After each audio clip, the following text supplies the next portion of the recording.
Okay, so I'm not going to have you write your assignment down today. You're just going to listen because there's only 3 questions. So we're just going to listen today and turn in this assignment when you're done. So we're back in One Voice, the story of William Wilberforce, and we are reading chapters 6, 7, I think it's just 6 and 7. I just looked at this and now I can't remember. Yeah, 6 and 7. So chapter 6 is called Early Government. And this poem by William Wilberforce is called Avoid Alliances. Politics is a game with winners and losers. For now, I will form no alliances. Stay independent, pay attention, watch, and learn. This one's called Friends. Politicians need friends. I have generous funds and no wife, so I have joined 5 clubs. White's Club, Brooks Club, Boodle's Club, Miles's Club, and Evans's Club. I make the rounds for dinner, drinking, and gambling. Or I go to the theater or the opera, or host house parties on weekends at Wimbledon. And then this is called Gambling. The night I stopped gambling forever was not because I did so badly, but because I did so well. 600 pounds richer, I realized the others were whispering, trying to figure out how to borrow the money to pay me my winnings. I have no need of more money and no wish to cause hardship. Goodbye, gambling. This is called And There Was Great Rejoicing. Pitt, my friend, only a few short months since the last election, he was chosen to fill a vacancy. Pitt is coming to Parliament. Now this is called Turmoil in Parliament. When Lord North finally resigned over his impractical handling of the war in the colonies, Parliament became a power vacuum. Pitt, the statesman, urged caution. Don't take a minor role in the new government. It's a way to be chopped like mincemeat. Never accept a subordinate position. The first prime minister lasted but 14 weeks before succumbing to influenza. The next prime minister lasted 7 months before resigning. The king offered the position of prime minister to William Pitt. Refusal, this is called by William Wilberforce. Old age and treachery will overcome youth and skill.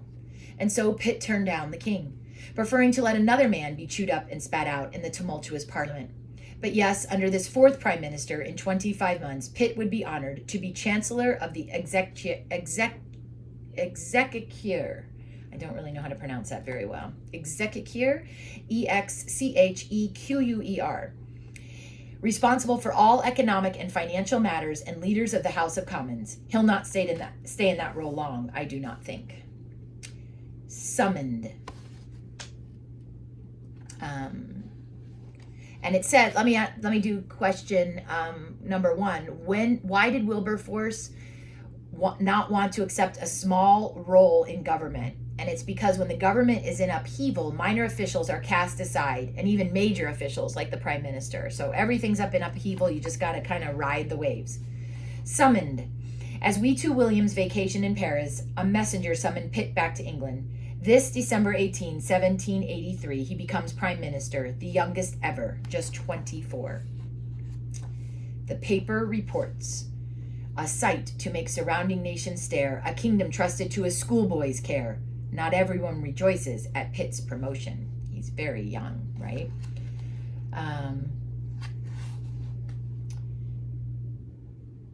This also says to note that Wilberforce was initially elected to represent Hull, which is the city he had grown up in.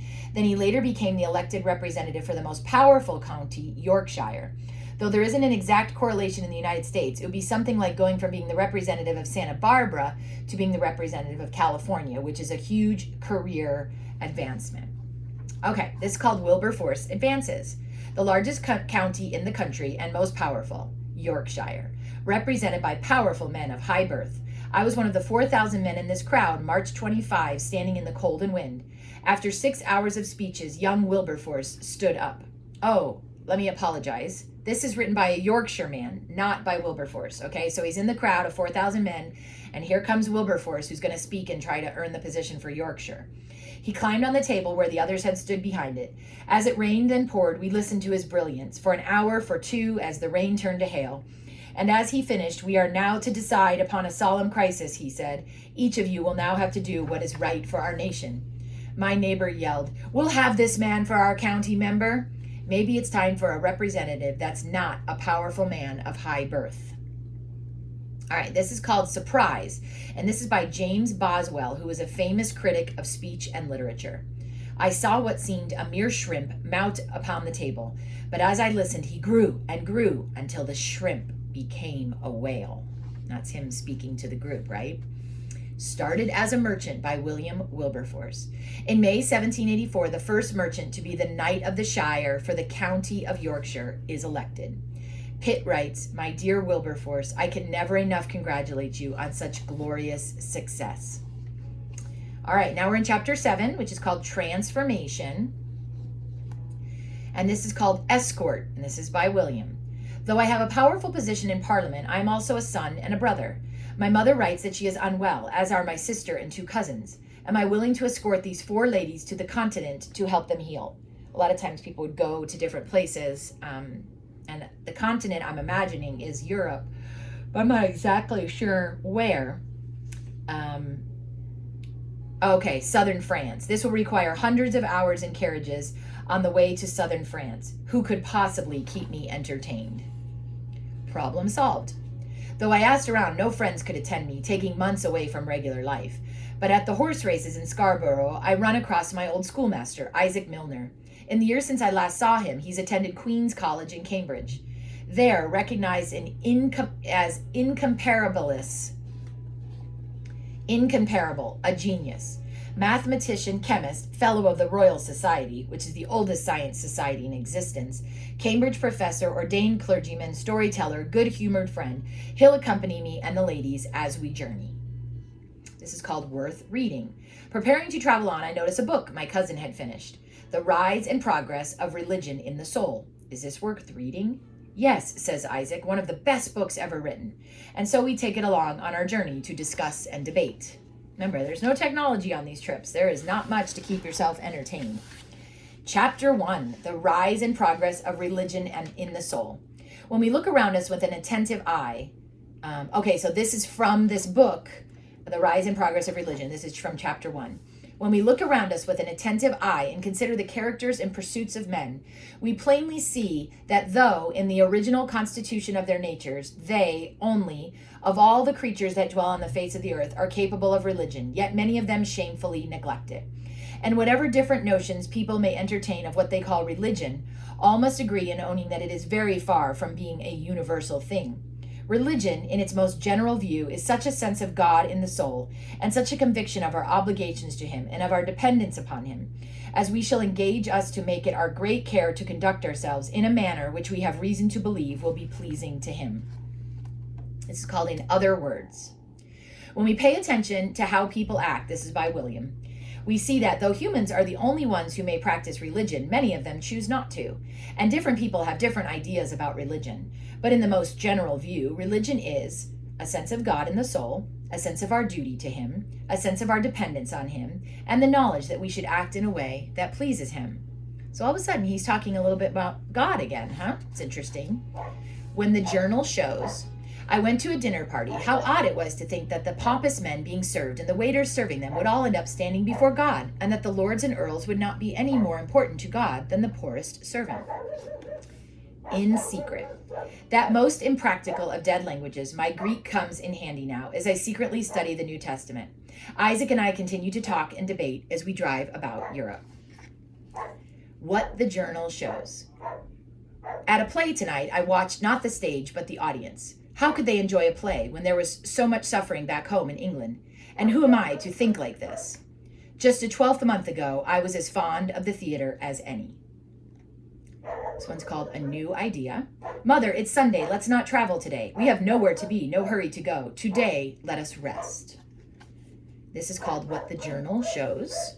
Dined at home. Miller and I had some serious talk. First hour. I determined to spend my first hour in quiet thought, and soon thought that I am a sinner before God. James 4:17 convicts me. Therefore, to him that knoweth to do good and doeth it not, to him it is a sin. I come before God in repentance. So he's coming back to God. What the journal shows. How vain and foolish all the conversation of great dinners, nothing worth remembering. Dined at Lord Chatham's and all the greats present. How ill-suited it is all this to me. How unnatural for one who professes himself a stranger and a pilgrim. Remembering the year 1875. Often, while in full enjoyment of all that this world could bestow, my conscience told me that, in the true sense of the word, I was not a Christian. I laughed, I sang, I was apparently gay and happy. But the thought would steal across me. What madness is this? How can I relax when a sudden call out of the world would consign me to everlasting misery, and when eternal happiness is within my grasp? To tell. I have delayed telling Pitt as long as possible, but finally this November 24, 1785, I sent him my letter, explaining that I'd become a Christian. I'm not sure it is possible for a Methodist to be a politician. I think I shall resign and live in solitude to study the Bible and pray all day. My dear Wilberforce, now this is William Pitt writing him back. Believe me, it is impossible that it should shake the sentiments of affection and friendship which I bear towards you. They are sentiments engraved on my heart and will never be effaced or weakened. I'm not going to stop being your friend. But forgive me if I cannot help expressing my fear that you are nevertheless fooling yourself into behavior which works against your true purpose, making your virtues and your talents useless both to yourself and mankind. The only way you can satisfy me is by conversation. There ought to be no awkwardness or embarrassment to either of us. Believe me, affectionately and unalterably yours, W. Pitt. Tormented. My newfound faith has brought me not peace, but torment, and so I go to visit my old curate friend, John Newton, now in London and well known. I confess I fear the gossip and walk around the block several times before I gather my courage and knock on the door. Trusted counselor. Newton listens as I talk, as faithful a friend, a counselor as of old. When I tell him my intention to quit Parliament, he answers much as Pitt. Are you sure that is necessary? It does not seem to me that you must leave one to embark upon the other. It is possible that the Lord wants you to be both a Christian and a statesman. Although these roles do not often exist together, they are not incompatible.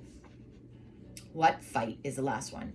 If I am to stay in Parliament as a public display of what God can do through a man, I suspect there is a bigger purpose. I just don't know what it is yet. So Wilberforce became convicted of sin and decided to pursue God on this trip with Isaac Milner. And William Pitt was concerned because he thought Wilberforce could use his talents and virtues for the good of others, and that maybe this would not be the best way. But that is the end of our Thursday. I think it's Thursday, right? Yeah, our Thursday reading of One Voice.